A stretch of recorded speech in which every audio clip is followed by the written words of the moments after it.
So great. Thank you very much for coming. I thought the testimony so far has been very helpful, and we'll just do what we did with the other panels. If you want to start, introduce yourself and where you're from. Thank you. My name is Melanie Payne. My name is Melanie Payne, and I'm a first grade teacher at Miller Primary School in Central Square. I come here tonight as an educator with 10 years teaching experience, all of which have been in the first grade classroom. I remain positive for myself and the 21 students that I'm responsible for teaching each and every day. Their smiles, love of school, and innocence they possess keep me coming back to a very challenging year. I am that teacher that keeps a plan book, even though my colleagues ask me why. I am organized, dedicated, and flexible to the changes that continue to be made in education. However, I am also a teacher who is frustrated, disorganized, and saddened by the changes that are coming forward. Not for me, but for the 21 children that I love and wish to spend each and every day with. It is in my opinion that the implementation of the new modules and domains were not handled appropriately. The problem is that there is so much new vocabulary and different concepts the students need at each grade level. When the programs are implemented to all grades at the same time, teachers are forced to spend precious time reviewing vocabulary that the students should have received in prior grades instead of teaching the new material. Children are being forced to learn multiple years at the same time because they do not have that prior knowledge learned in past years. I believe that kindergarten and first grade should have been implemented first and subsequent years introduced after that. Even the brightest kids are struggling unnecessarily. The buzzword over the last couple of years has been the word rigor. I understand the need for children to be continually challenged to build a nation of critical thinkers and doers, instead of students that sit back and watch as others complete tasks. However, since when did rigor mean that we assess our students on questions they have never seen before during the lessons or on homework? That is not rigor. What we have done is set our students up for failure. Instead of testing them on what they know, we are testing them on concepts they were never expected to know in the lessons. What exactly is that teaching our children? In terms of concepts being taught from the English language arts skills focus, I believe in first grade, the concepts are in line with what children are expected to learn. I am not, however, in favor of how some of the concepts are being taught from the math modules as well as the domains.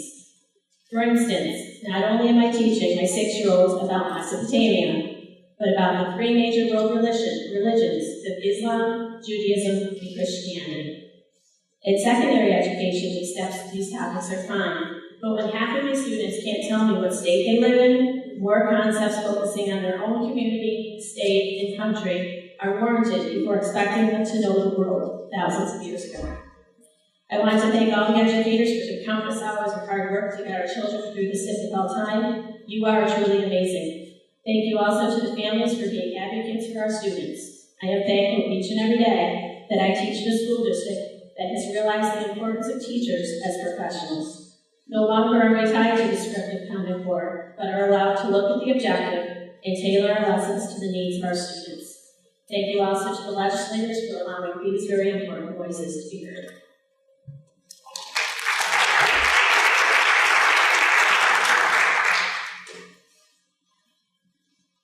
Good evening, gentlemen, and thank you for allowing us this opportunity. My father's been gone for some time now from my life, but he raised me always believing that actions speak louder than words in almost all scenarios. And gosh darn it, the guy was right. My initial reaction to the introduction of the Common Core curriculum being adopted by New York State was, no problem. Modified curriculum, less breadth, more depth, been there, done that. I'm kind of in a unique position. I've been at it for a little while. I won't get into the years and all that jazz. I've been a tenured teacher in Levittown, New York on Long Island, tenured teacher in Northport, down Long Island, tenured teacher in Portland, just south of here, and now a tenured teacher in the Central Square School District. So nice, neat, definitely different experiences in this school districts allowed me a unique take on education and the different populations that are in each of the districts. Having said that, I said as I mulled that over for a few weeks that, hey, been there, done that, I started to think of the ramifications of New York State districts adopting these revised standards and the costs associated with an entire revamping of the state curriculum in such a short period of time. It was almost mind-boggling. So I'm before you this evening not so much with any constructive criticism or otherwise of Common Core curriculum, as much as voicing my utmost concern about the disunity of financial expectations between Governor Cuomo and Commissioner King. While one party is passing tax caps relative to school district tax levies, the other is rushing out new curricula to districts in record time and placing the immense financial burden of training, testing, and grading on each and every New York State district. What is not computing between these two gentlemen? Furthermore, how on earth can upstate school districts even begin to think, short of a supportive supermajority each year, that they can reasonably and successfully meet the very basic needs of their student populations with their now shackled budgets? The inequitable distribution of state aid is magnified that much further by Governor Cuomo's and Commissioner King's dual policies. For the sake of accountability, please let us know how you and your actions are going to go about supporting Bill A 7994, and then how those actions and efforts will continue to act on squaring up the ever-increasing divide between the districts receiving larger cuts of funding than needed and those that should be receiving those larger cuts. Thank you.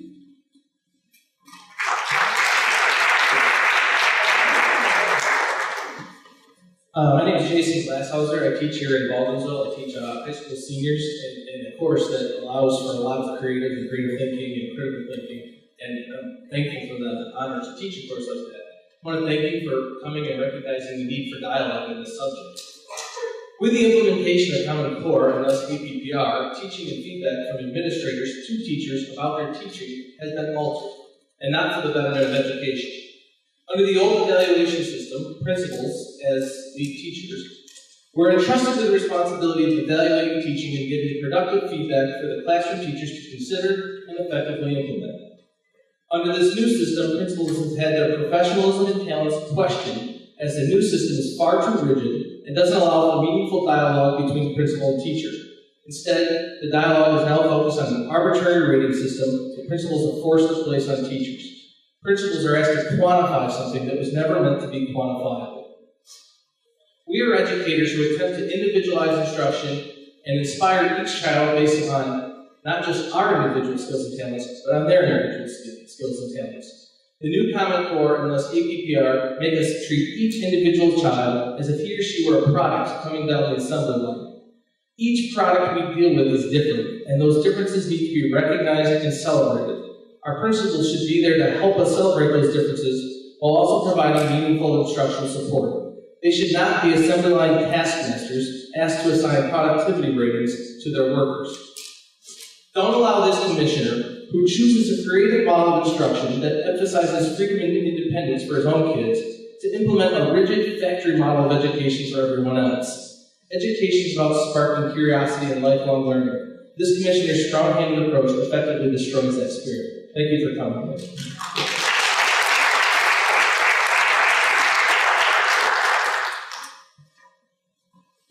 Thank you for giving me the opportunity to speak and for allowing our voices to be heard.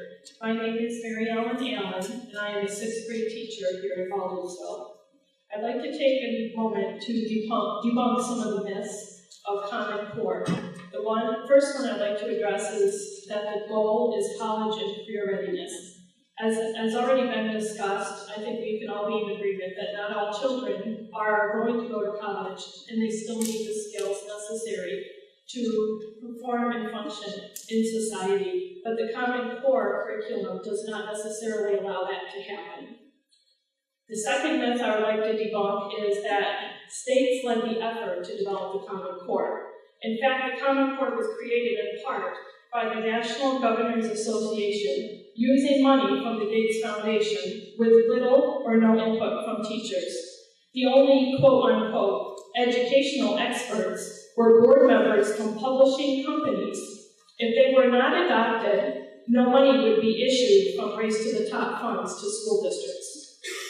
The third and final myth I would like to debunk is that Common Core state standards are focusing on 21st century skills.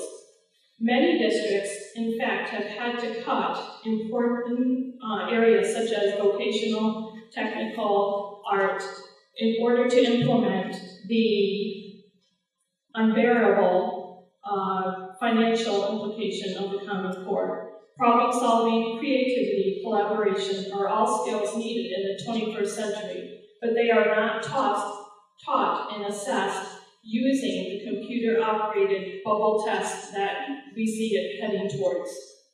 So now let me take just a minute to talk about the realities. The companies that have the most input in developing the Common Core also have the most profit to gain, namely Pearson. Their hands are in everything, from the programs that are being used in the classrooms, determining which children get academic intervention services, to producing the very assessments that are supposed to show academic achievement of students nationwide, all with a huge profit. Companies are getting rich off of our children. Common Core does not address the elephant in the room, poverty, and the inherent differences of all children, regardless of where they live.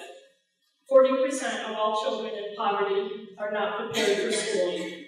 46 million Americans live in poverty daily.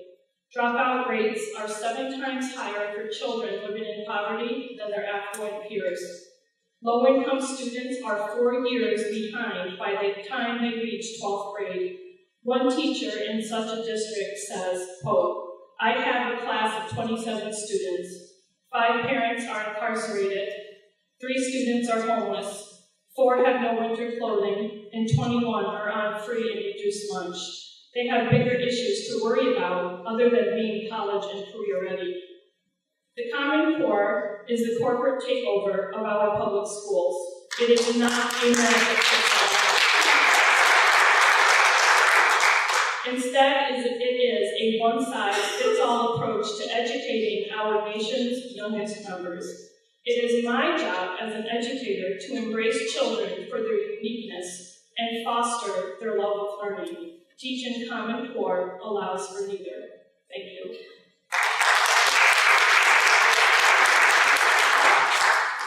Hi, thank you for the opportunity to speak tonight, and thank everyone who's spoken before me.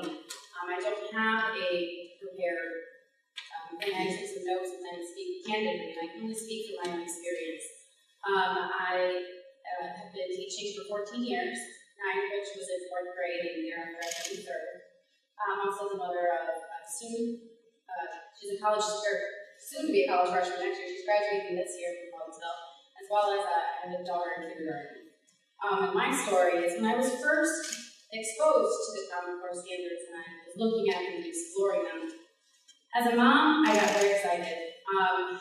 I saw that in light of also project-based learning, improving kids' ability to communicate, collaborate, work together. I found it all very exciting, and the possibilities there to be how I would want my children to be taught, the standards to which I wanted my own daughters taught. However, I also feel that there's a difference between those Common Core standards and the modules and the curriculum that have been released with that. They have their own unique challenges. I do love my job. I'm finding a lot of success right now within my 3rd graders, and I see some good things happening. So I fear a little bit of throwing the baby out with the bathwater as well, but I do think change is hard. Even under ideal circumstances, with immense support, I think change is hard. I think in order to be successful, there must be mutual trust. We need to feel safe to take risks and make mistakes, and I'm not sure that any of those are there for us. I don't necessarily feel that my colleagues and I feel safe, or that the children feel safe, or that mutual trust is there.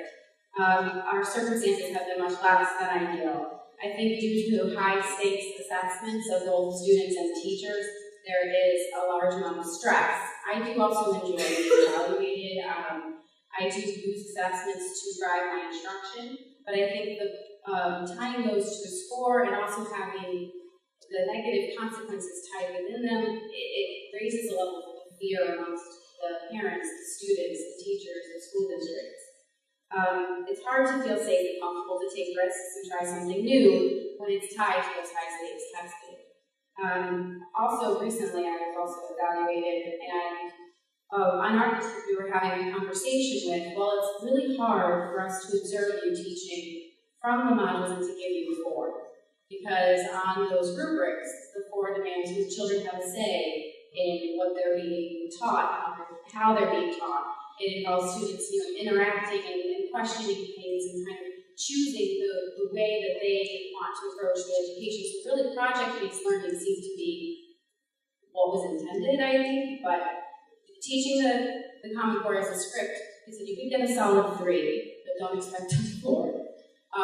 So you have to, I felt excited at first, and I'm going to embrace these models and do the best that I can with them, and I'm going to make them work for me.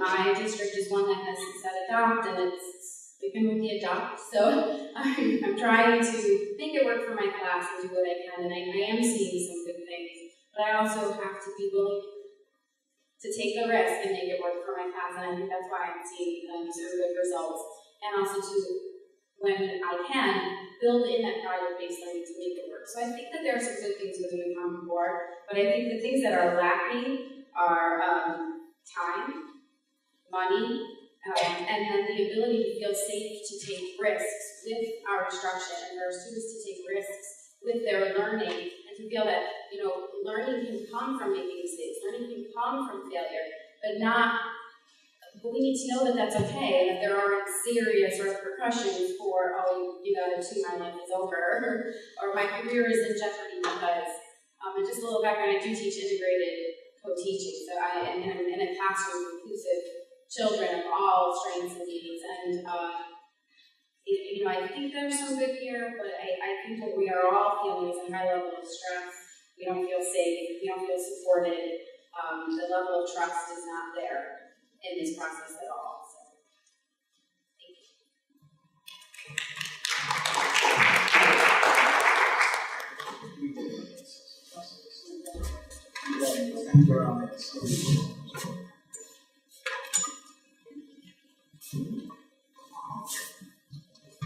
Hi, and again, I'd like to thank you as well, Scott. We really appreciate you coming here, that you are showing that you're hearing and coming from your constituents. So to get some information from us and some background on what's going on in the classrooms is, it means a lot to me, it means a lot to us. I won't go through this because I prepared a little pack for you guys concerning my concerns about the Common Core, especially Common Core curriculum. And I want to make sure we're clear on that. Unfortunately, we ended up with a Common Core standards and a Common Core curriculum, which is very confusing for anyone not in the education system. And I know at our board meeting we had an information I did this a few weeks ago, and they interchanged those, and you can't. The Common Core standards, like my colleague here, I'm from Phoenix and I teach kindergarten, and it's Marilyn Bush. I was excited too, and it's great to have high standards, and we need those. Unfortunately, what happened in all of our excitement about having some standards that, like your child did move from Florida to here to wherever, and from 9th grade, but it wouldn't be lost when they were in a new school district, which happens a lot. Then all of a sudden, at the last minute, the 11th hour, we're handed a bill of goods that we had no input on, that we don't even know what we're teaching within 2 days before school. And not only did we open this huge document, our first module in kindergarten math, 367 pages long for one module that took me about 6 weeks to teach. We are told it was unbelievable. The amount of materials that we had to make and prepare that were not given to us, that we had to scrounge and find, and we were unbelievable. So, I've outlined some of the outrageous things that are in there that we just shook our head and said, what? Where did this come from? Well, I tried to do a little background finding out where this came from, and because I send emails daily to the state, with all the errors that are in them, I just kind of like doing that. I'm one of these people that find errors easily. I'm an editor, see? So I was doing this, and they offered me a job. Okay? I'm working. And so I'm on the phone with this woman down in Texas, because she liked all my edits, I guess. And I freaked out. I said, well, could I pick your brain a little bit for a minute after I told her I couldn't take the job because it's 20 hours a week, and I already work probably about 60 hours a week in my school job. I mean, there, as many of us are, from 8 in the morning until 6 or 7 o'clock each night, and that's the truth. She said, I said, well, what was the big push? What happened? Why did we have to jump in with this and it's not even edited? And she said, well, in New York City it's a little different. They're the ones that are pushing the hardest. They want these modules out yesterday. So we get them out. They're not edited, they're not good, but we did it. And that's what she told me. Now, this is pretty sad that New York State wants them so bad. And I got about 12 pages. I just scraped out of module 1 tonight, because I didn't know it was coming until 3 o'clock this afternoon. I'm not going to take all this up really quick before I got here. But I grabbed these papers. You'll be outraged as I am, I hope, at the grammar errors, at the lack of unbelievable. Circle the number of periods. There is no number of circle. They tell you to count the squares orange. Count them orange. You know? I mean, you'll see them. It's unbelievable. The errors there. Well, you know, we don't even have these until 2 days before school, and we're working until 8 o'clock at night to be ready for the next day. I don't have time. I open this up and I think, oh, here you go. Number 4 worksheet of the day. Do this, and then I read it. They can't read the directions. Okay? So when I read them to them for the first time, oh, count them orange. Sorry, guys. There goes another one into the trash. But yet, I'm in this group that says we adopted it, and we have to do it. We don't get to change it. And if we do, we just were told last week, if we change it, we have to document all the changes. I'm already doing it every night. I get emails to state that. Okay? So there has to be some continuity. If some districts are allowed to do to use stuff and all the lingo that we use about adapting it and not using it all and allowing teachers to use professionalism to say, this didn't work. So I feel something that does work that's still in line with those standards. And I asked my kindergartners today, I said, I'm going to go talk to these guys, these big guys, they're loving big guys. What do you want me to tell them about math? Because I'll tell you, the ELA won't sound so bad. Okay, the curriculum for ELA. And they said, tell them we love math. Every one of them got all excited to tell them we love math. They don't love math because of the common core curriculum, I'll tell them. They love math because I love teaching. And I get excited about it. And I create.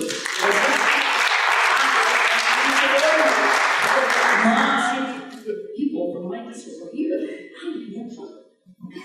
So don't tell me what to do. She and I love teaching, and we're going to teach it the right way.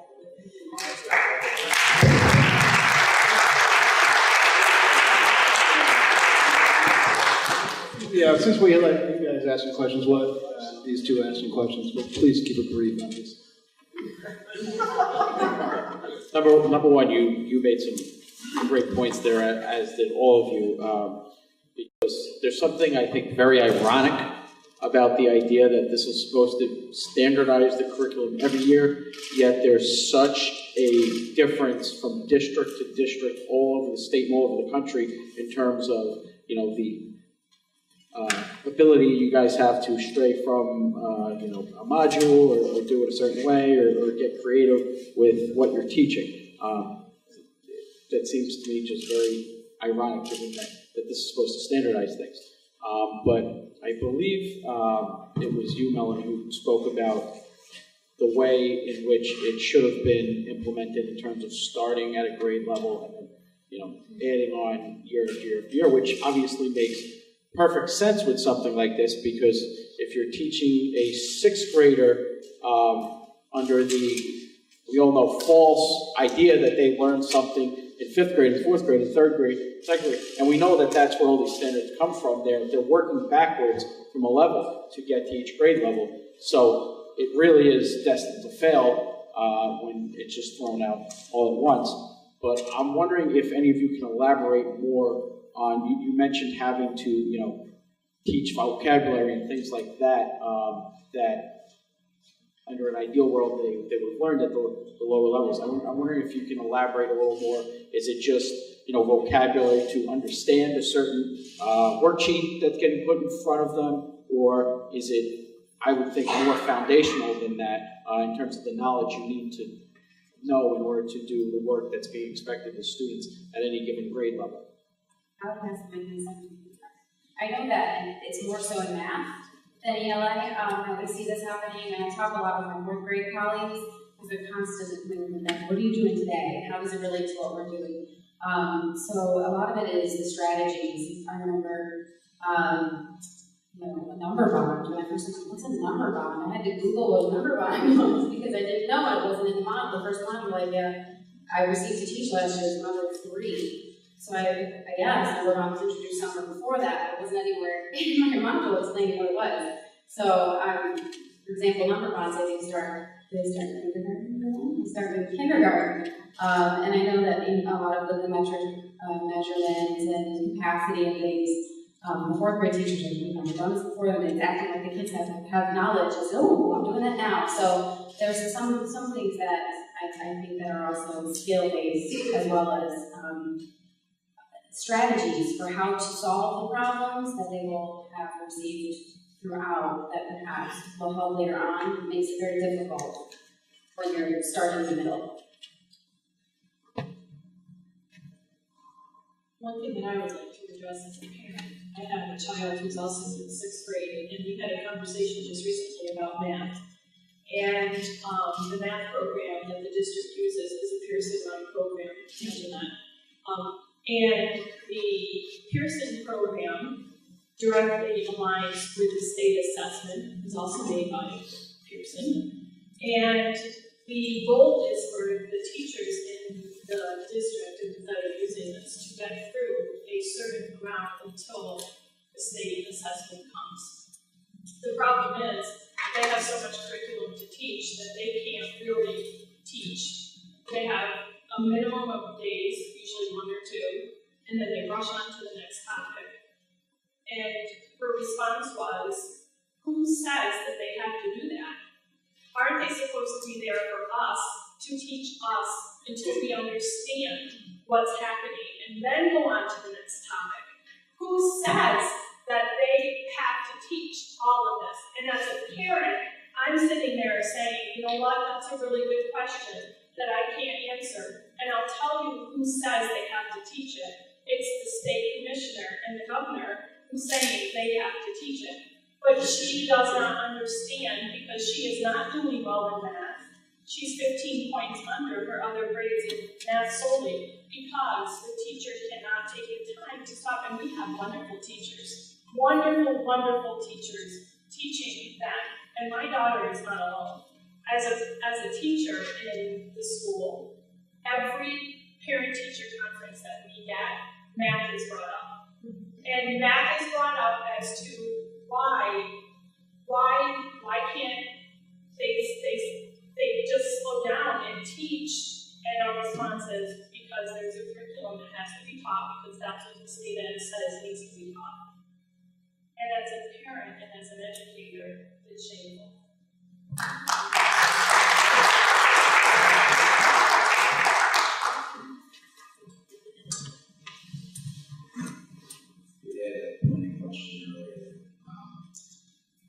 Currently, I'm in 5th grade up in Central Square, and we were at a meeting of the 5th grade teachers district-wide just the other week, and I guess it was discovered that the 5th graders are deficient in those building blocks that they need because they weren't given that instruction in 4th grade. So the plan is to, after giving lessons in the next couple of weeks, we're going to stop, go back, learn part of the 4th grade curriculum that we have to teach this year. I haven't seen it yet.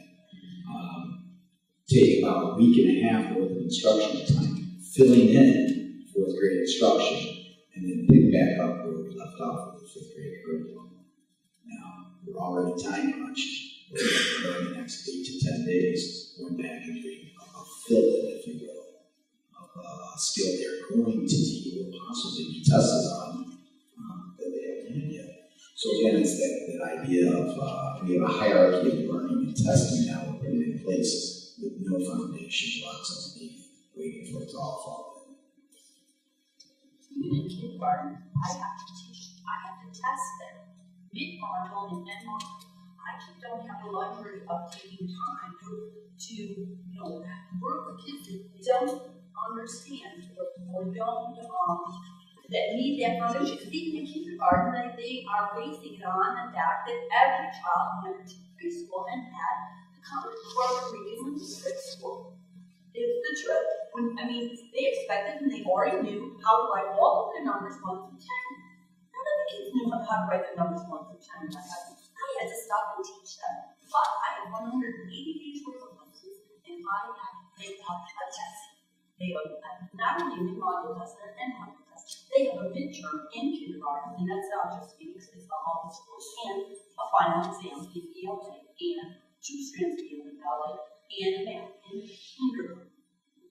In kindergarten, I spend so much time testing, it is unbelievable, and I'm not able to stop and teach them. 3/4 of my kids didn't go to preschool. And they don't even have the preschool, they don't even have the common core curriculum in math out for preschool. But yet I'm wanting students, just like their students, are supposed to have had all those building blocks before they came to them. And they're being tested on it. And they will be tested. So we have to keep going. You're being held accountable. Your test scores and you're being held accountable for the students' success with the curriculum that you really didn't have any say in. And depending on how rigorous how strictly your district is holding you to those modules, I think there's a lot of resistance and a lot of pushback saying you are evaluating me and my professionalism as a teacher, yet you're telling me what to teach and how to teach it. So I think, and then the test scores are also, telling the kids, look, judging them on their ability to do this new way of, with the curriculum is saying that they need to teach it, and I also to learn it.